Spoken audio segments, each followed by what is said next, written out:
이재명 대통령이 어제부터 오늘까지 연이은 SNS 메시지를 통해 부동산 안정화에 대한 강한 의지를 발신했습니다. 이번이 마지막 기회라고 강도 높은 경고 메시지를 내놓는가 하면 야당과 언론을 향해서도 망국적 투기 편에 왜 드는 것이냐며 작심 비판했습니다. 성승환 기자입니다.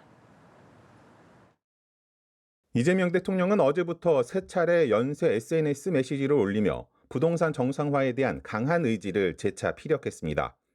먼저 어제 오후 망국적 부동산의 정상화가 불가능할 것 같은가라며 표 계산 없이 국민을 믿고 비난을 감수하면 될 일이라고 적었습니다. 특히 일부 투기성 다주택자를 겨냥해 기회가 있을 때 잡으시길 바란다. 이번이 마지막 기회였음을 곧 알게 될 것이라고 말했습니다.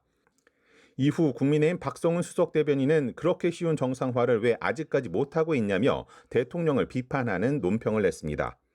이에 이 대통령은 심야에 반박하는 글을 추가로 올리고 말 배우는 유치원생처럼 말을 제대로 못 알아듣는 분들이 있다며 날을 세웠습니다.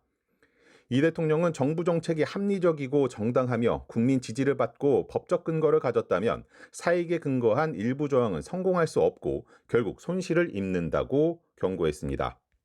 이어 정부는 의지와 수단을 모두 가지고 있으니 정부 정책에 맞서 손해보지 말고 기회가 있을 때 놓치지 말고 감세 혜택을 누리며 다주택을 해소하기 바란다고 재차 강조했습니다. 이 대통령은 오늘 아침 또다시 SNS 메시지를 올리며 다시 한번 부동산 안정화 의지를 밝혔습니다. 이번에는 다주택자 양도세 중과 유예 종료가 부동산 시장에 부작용을 야기할 수 있다는 내용의 기사를 언급하며 부동산 투기 때문에 나라 망하는 걸 보고도 왜 투기 편을 드냐고 말했습니다. 특히 이미 4년 전 시행하기로 되어 있었고 훨씬 이전에 만들어진 중과 법률을 이제 와서 날벼락이라고 비난하는 것은 대체 무슨 연유냐고 언론 보도 행태를 비판했습니다. 그러면서 다수의 다주택자를 편들어 정부를 곤경에 빠뜨려 보겠다고 하는 것은 저급한 사익 추구 집단이나 할 생각 아니겠냐고 꼬집었습니다.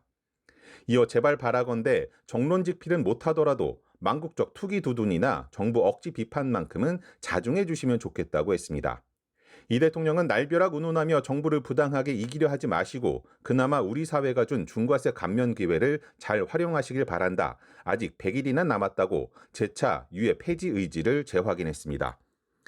이 대통령은 지난달 23일 오는 5월 9일 만료하는 다주택자 양도소득세 중과 유예와 관련해 재연장을 고려하지 않는다는 입장을 밝힌 이후 지속적으로 해당 방침을 확인하며 강력하게 부동산 시장 안정화 의지를 피력해왔습니다.